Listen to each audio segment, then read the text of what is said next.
So without further ado, I would love to welcome our next speaker to the stage. Ashley from Stuff About Advertising, who's probably your favorite follow on social. So everybody, let's welcome Ashley to the stage and let's show some love in the chat. Hi. Ashley, welcome to the party. I'm so happy to have you here. Thank you for having me. The chat is blowing up. I love it.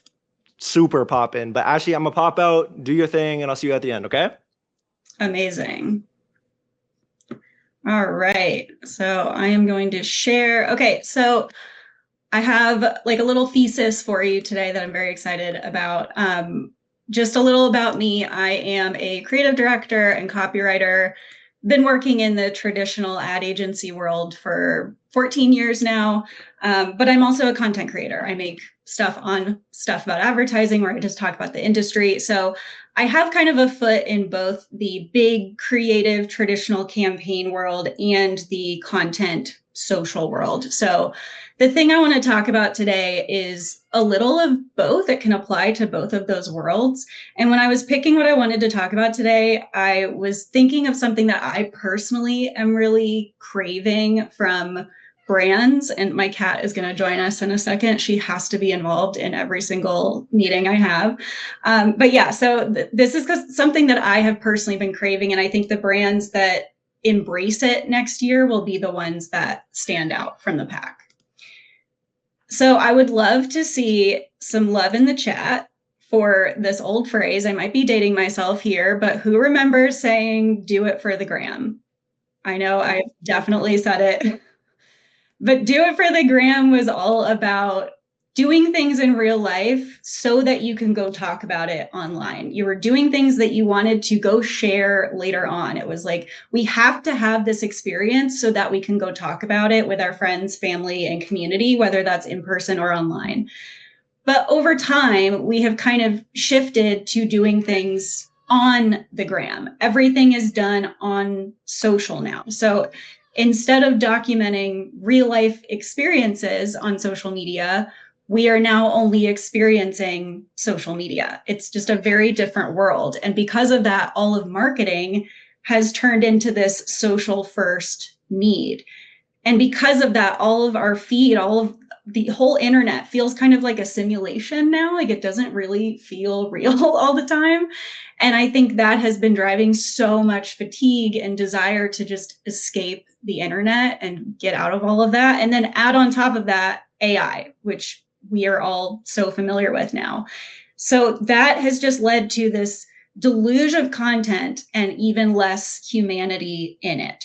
So I think the brands that will stand out from all of this, from this like simulated and disposable feeling world of social, are the ones who will put effort into what they're doing and show the elbow grease and the humanity that goes into what they're putting online.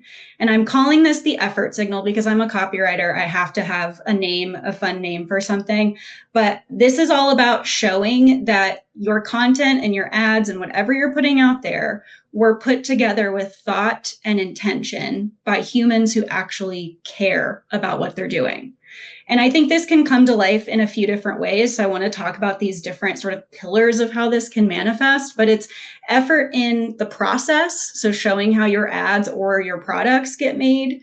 It's effort in understanding, which is proving that you actually know your audience on a human to human level. And then also putting effort in the form that you choose. So you're choosing formats that require work and intention, whether that's something physical or handmade or just deliberately not optimized for the algorithm. So first we'll talk about effort in the process. This is showing your human hand that you actually made something, because obviously people are so skeptical about AI. They are actively trying to spot it in everything they look at, of course, like I'm doing it too. So brands need to be very clear on their stance on AI or showing their work for whatever they're putting out there. And you can do this in a couple different ways. Like Dove just put their stance on AI out there. They said, we are not going to use it to replace real people. So you can do that. You can make your stance on AI known so that then whatever you put out there, people just know like, oh, they don't use AI. But you can also show the making of whatever you're doing. So like Chamberlain Coffee made this really fun stop motion short video, but they also posted this making of video where you can see the people actually painting these characters, setting up the scenes, doing all of the behind the scenes process to tell people like, hey, we did this by hand. This was not AI. And the caption even says handcrafted, just like our coffee. So this process is the proof of the effort that they put into this. And behind the scenes doesn't just have to mean the making of the ad or the content itself. It can also mean the making of your product, because a lot of companies hide the manufacturing process for a bunch of different reasons. But if you can take pride in that, you can give people a glimpse into the human hands, like literal hands in this case, and thought and care that goes into the process of making this product. So this was just a very simple video from Coco Kind, and they showed a couple different clips of hands putting these products together and the conveyor belts and things and how people are involved in this process. And another example from Coco Kind as well is to show there's a behind the scenes of the team itself too. This was a product launch that they were excited about, and they just took a screenshot of Slack messages with the team talking about how excited they are. That shows that there are real humans behind this launch, and it's not just like this faceless corporation pushing out a product. So that's effort in the process, is just visible intention in how you're making something, whether it's your ad or your product or whatever it is. And then there's effort in understanding. So this is just proof that you actually care enough to get to know your audience. It's crazy, with all of the targeting that we have, still half of US consumers feel ignored by marketers.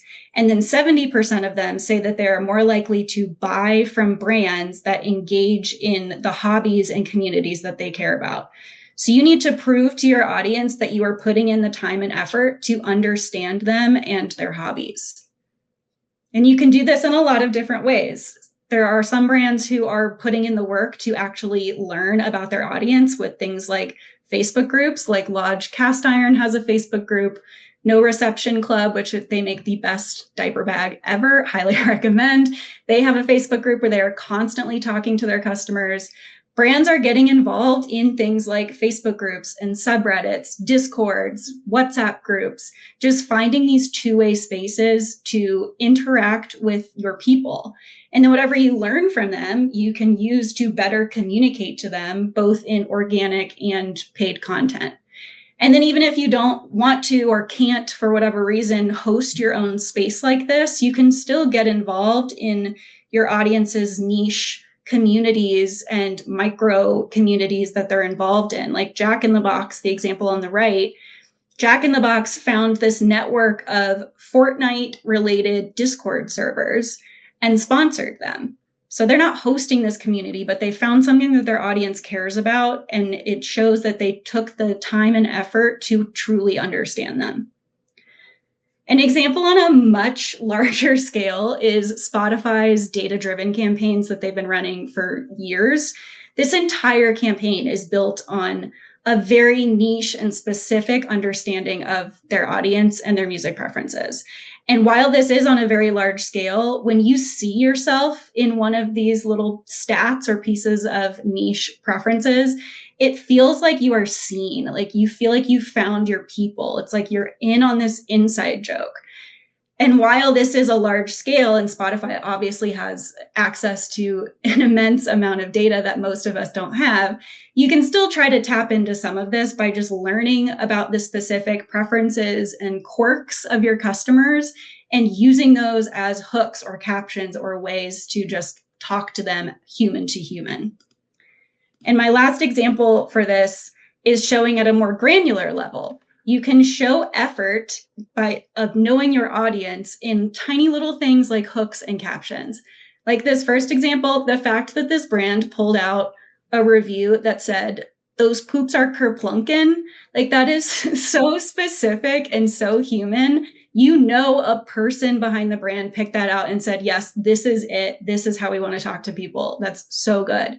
And the second example with good soup, that's such an inside joke internet meme that you know a human who also loved that meme, put this ad together. So it's the true mentality of the ones that get it, like the brands who take time to get their audience and put the effort in to get them will get the reward. And then last is effort in the form. So obviously people are really craving those tangible analog offline experiences. It's just booming right now with stationery, magazines, vinyl records, pen pal handwritten letters. Like, it is blowing up. I just got a record player myself just a few weeks ago. People are just dying for tangible things. And with this has come this resurgence of print marketing. I saw this coming a year or two ago, but now with AI, it is just really booming. Brands like J. Crew and Walmart have brought back their physical printed catalogs, and these printed physical things signal that effort and intention from the brand that cares enough to print these things or physically make something. Like Red Wing Shoes just made this campaign where they built billboards out of literal lumber and leather saying "made the hard way." The form of this is the message here. A24, to promote the new movie coming with Zendaya and Robert Pattinson, put this fake engagement announcement in a real newspaper. Like, they are committing to the bit with a traditional form of media with how engagement announcements are typically put out there. It's unexpected, and that effort really shows. And then, like I said, with brands bringing back their catalogs, like The Onion went back into print with their satirical newspaper, and they brought in 50,000 new subscribers with that print newspaper. It's insane.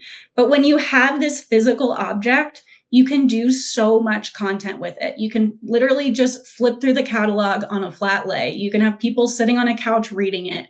You can tear pages out of it and put it on a wall. If you have a physical object, you can do so much with it. This fragrance brand called Fern has built an entire content strategy around physical creations. Every quarter or every season, they release a new scent. And with that scent, they create so many different physical and visual representations of that scent, which they then turn into social ads. So they make Rube Goldberg machines, flower arrangements, paper art. They made this giant accordion. They make real things and then film them and turn them into ads, which are so eye-catching. And sometimes it can be even simpler than that. You don't have to make some giant accordion to do this. Like this first example, they literally just printed an infographic and taped their product onto the wall. But for some reason, it sticks out because it's like, wow, they took the time to print something out. That's more effort than most brands are making right now.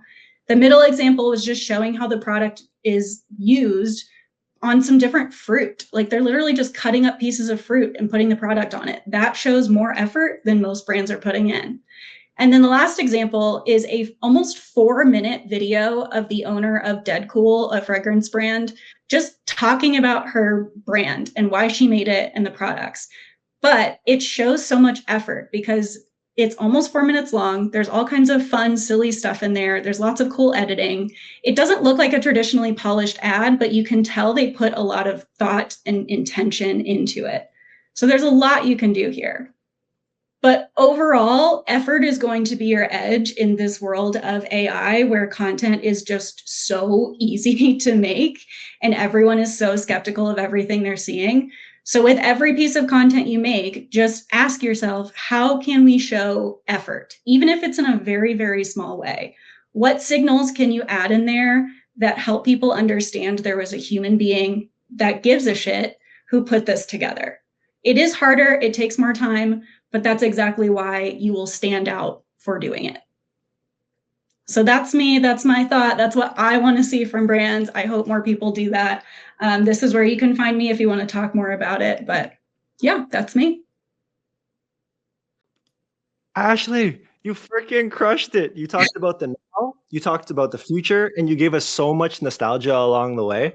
Absolutely incredible. Everybody, you have to show love in the chat. And Ashley, you for sure have to go check out the chat after. Going crazy. Going crazy. Thanks a ton. Best. I'm going to talk to you soon, okay? Bye. Thank you.